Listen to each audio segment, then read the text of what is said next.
Salut à toi et merci encore une fois de plus d'avoir cliqué sur ma vidéo. Si c'est ta première fois de passer par ici, je m'appelle Fabrice Zopop. Je suis ingénieur en génie mécanique et en même temps investisseur immobilier depuis plusieurs années déjà.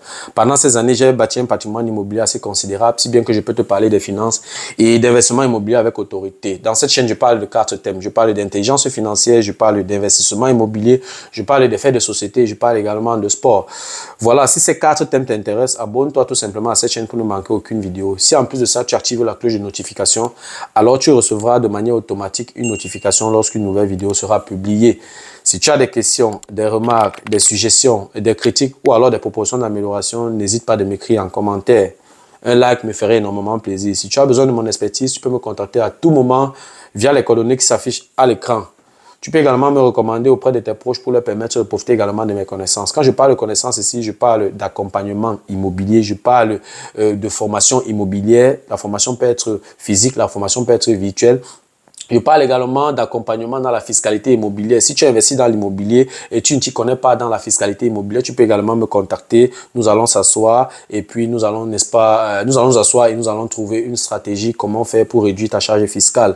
Voilà, si tu investis dans l'immobilier et tu aimerais faire grandir ton patrimoine immobilier, tu aimerais vraiment croître dans ton investissement, tu peux également me contacter. Nous allons dresser quelques stratégies qui vont te permettre, n'est-ce pas, d'augmenter ton patrimoine immobilier. Voilà, s'il y a le désordre dans tes finances et tu ne t'y connais pas, tu ne connais pas comment faire pour mettre de l'ordre dans tes finances, tu peux également me contacter à tout moment pour qu'ensemble nous trouvons des solutions pour améliorer ta situation financière. Si tu as des proches qui aimeraient investir dans l'immobilier en Allemagne, qui vivent en Allemagne ou qui ne vivent pas en Allemagne, il n'y a pas de problème, on va s'asseoir et on va, n'est-ce pas, dresser une stratégie qui va leur permettre d'investir dans l'immobilier en Allemagne.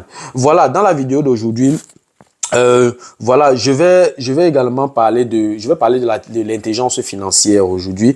Déjà, ce que je tiens à te dire, toi qui regardes ma vidéo aujourd'hui, si tu n'aimes pas la vérité, c'est inutile de regarder cette vidéo. J'ai quelques vérités à dire dans cette vidéo. Vous savez, voilà, le chemin vers la liberté financière est un chemin assez complexe. Mais lorsque tu as le mindset approprié, voilà, ce chemin devient un jeu d'enfant. Ce chemin devient facile. Il y a juste une discipline que tu dois avoir. Voilà. Si tu n'aimes pas la vérité, ça ne sert à rien de regarder cette vidéo. Dans la vidéo d'aujourd'hui, je vais te donner quelques éléments qui vont te permettre, qui vont t'aider dans ta marche vers ta liberté financière. C'est un chemin qui n'est pas facile, surtout pour quelqu'un, voilà, qui n'a pas le mindset approprié. Et mon message s'adresse beaucoup plus à tous ces paresseux-là qui ne veulent rien faire, qui trouvent toujours des excuses à tout et qui veulent toujours justifier leur inaction. Voilà, si tu veux en savoir plus, reste scotché. La suite, juste après le générique.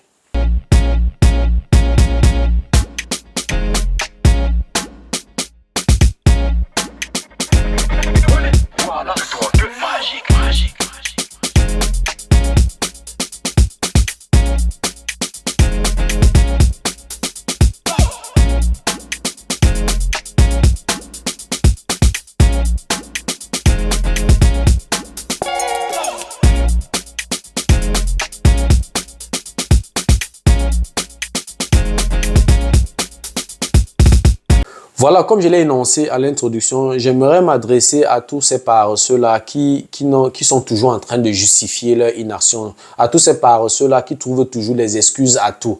Donc voilà, ce que tu dois savoir, c'est que c'est ton attitude qui détermine ton altitude. Je recommence, c'est ton attitude qui détermine ton altitude. Donc c'est ta façon de te comporter dans ta vie de chaque jour qui va déterminer à quel rythme tu vas évoluer dans ta marche vers la liberté financière. C'est ton mindset, ta manière de concevoir la vie, des actes que tu poses qui vont déterminer la vitesse, ta vitesse de montée ou alors la vitesse de ta progression financière. Donc, tu dois beaucoup travailler sur ta conception de la vie. Tu dois beaucoup travailler sur ton attitude, sur tes comportements de tous les jours. Et j'aimerais vraiment qu'à la fin de cette vidéo, que tu me donnes ton avis dans les commentaires, que tu me dises de quel côté tu es. Parce que ici, je vais dresser une différence entre le riche et le pauvre. C'est très important. C'est bien de savoir quelles sont les qualités qui caractérisent un pauvre et les qualités qui caractérisent un riche pour pouvoir savoir de quel côté tu te situes. C'est très important. Donc, comme j'ai dit, je vais te présenter dans la différence entre un riche et un pauvre. Quelles sont les qualités du pauvre? Je vais d'abord commencer par le pauvre. Le pauvre, c'est un être, c'est un individu qui passe tout son temps à critiquer. Il critique tout.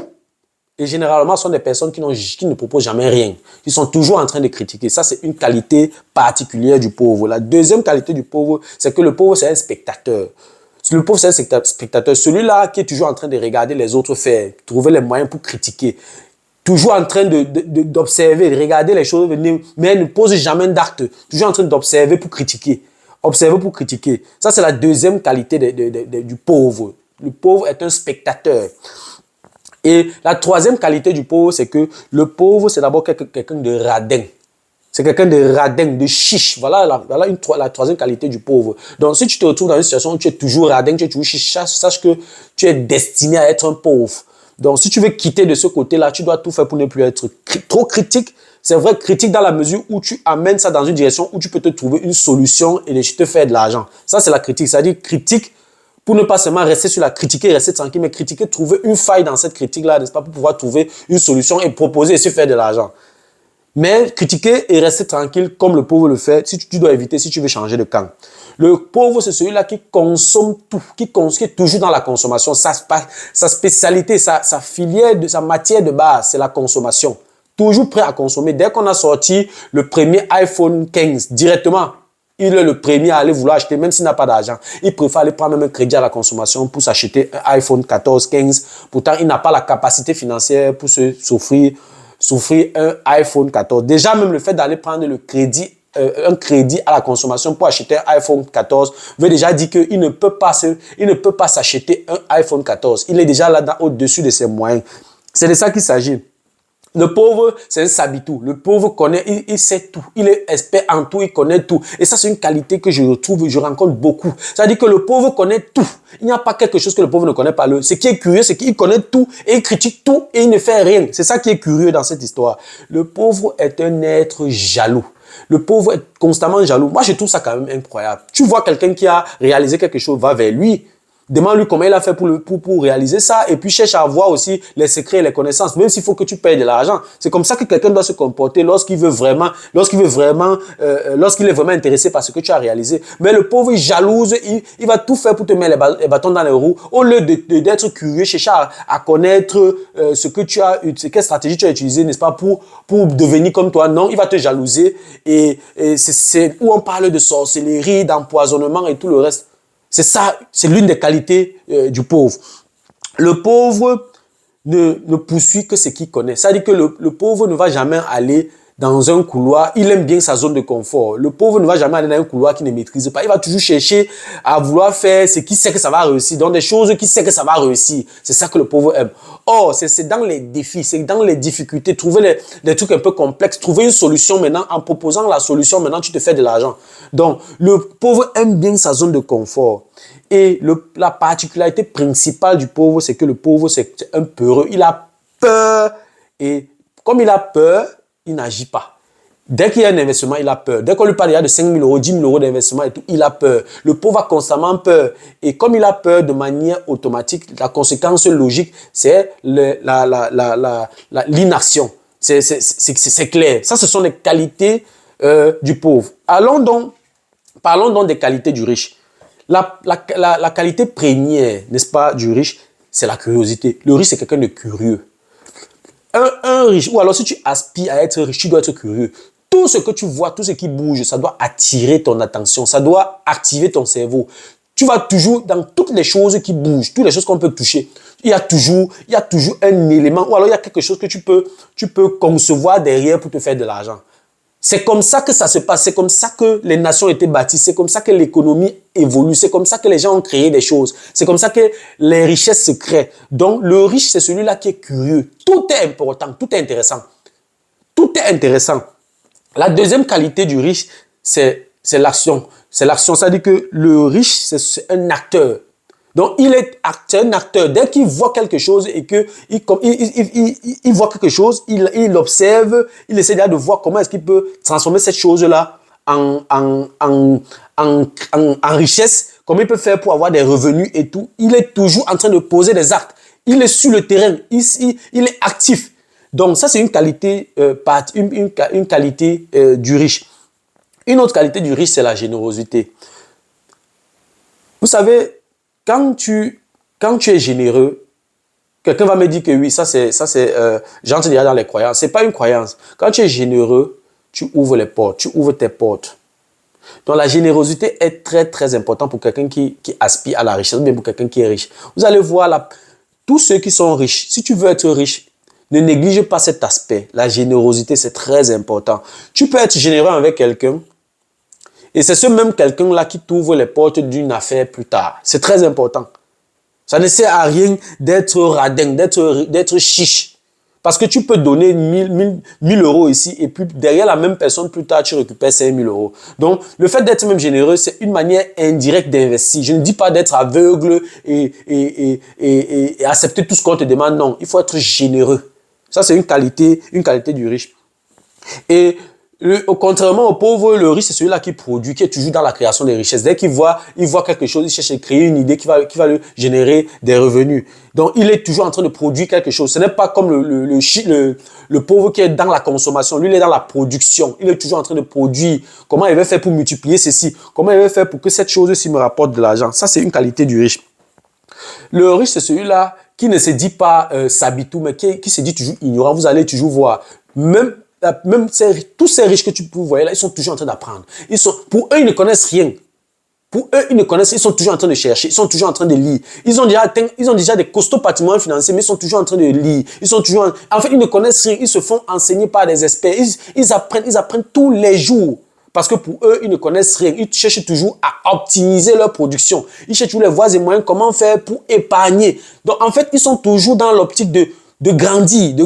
Et quand tu es à la recherche de la connaissance, c'est un aveu que tu te considères comme ignorant. Ça, c'est une qualité particulière du riche. Le riche est heureux. C'est clair qu'on va me dire que l'argent ne fait pas le bonheur. La pauvreté ne fait non plus le bonheur. Je préfère être malheureux mais avec l'argent au lieu d'être malheureux sans argent. Donc, pour moi, le riche est heureux parce qu'il peut se permettre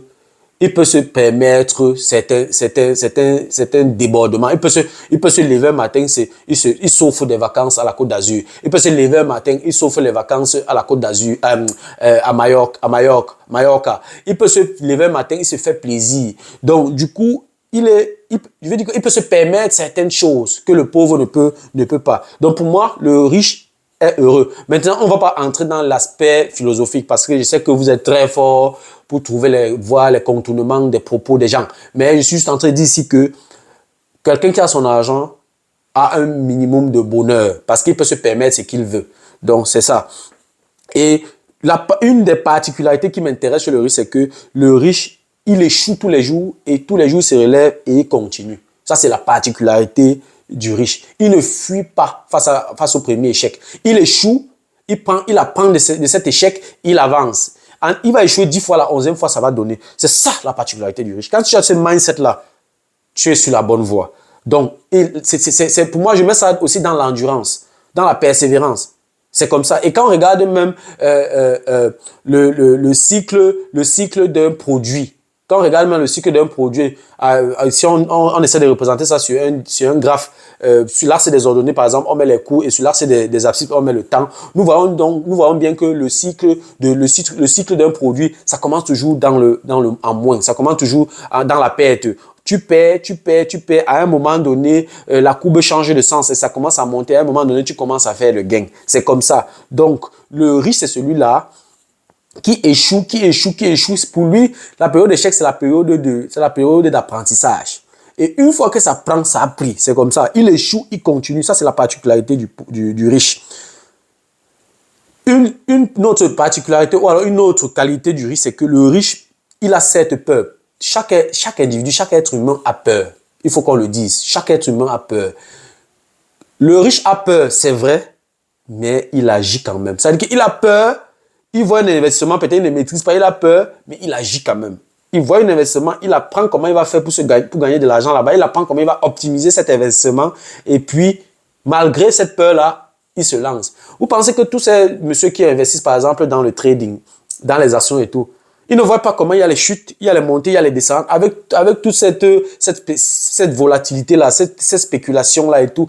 Malgré ça, ils investissent. Ils ont le cœur. Parce que c'est dans le risque que tu te fais la marge. C'est comme ça. Et le risque, c'est sa particularité. Donc, si tu veux aspirer à la richesse, tu dois avoir peur, mais dans cette peur-là, tu dois agir quand même. C'est ça la particularité du riche. Voilà en quelques mots la différence entre le pauvre et le riche. Donc, toi-même, tu peux, avec mes explications, avec les éléments que j'ai énoncés, avec les éléments que j'ai listés ici, toi-même, tu peux tout analyser. Tu peux regarder cette vidéo de manière attentive et toi-même, tu vas me dire de quel côté tu te situes. De toutes les façons, moi, je connais mon côté. J'ai choisi mon côté depuis très longtemps. C'est ça qui me donne l'énergie. C'est ça qui me permet d'avancer. Voilà, c'était tout pour la vidéo d'aujourd'hui. J'espère que la vidéo était à la hauteur de tes attentes. J'espère que la vidéo t'a plu. Si la vidéo t'a plu, partage-la au maximum. Voilà, si les contenus de cette chaîne, si tout ce que si tout ce que j'aborde comme thématique dans cette chaîne t'intéresse, abonne-toi tout simplement à cette chaîne pour ne manquer aucune vidéo. Si en plus de ça, tu actives la cloche de notification, alors tu recevras de manière automatique une notification lorsqu'une nouvelle vidéo sera publiée. Si tu as des questions, des remarques, des suggestions, des critiques ou des propositions d'amélioration, n'hésite pas de m'écrire en commentaire. Un like me ferait énormément plaisir. Si tu as besoin de mon expertise, tu peux me contacter à tout moment via les coordonnées qui s'affichent à l'écran. Tu peux également me recommander auprès de tes proches pour leur permettre, n'est-ce pas, de profiter également de mes connaissances. Merci encore pour ton attention. Merci pour ta disponibilité. C'était Fabrice de Imo Génie. On se dit donc au revoir et à la prochaine. Ciao.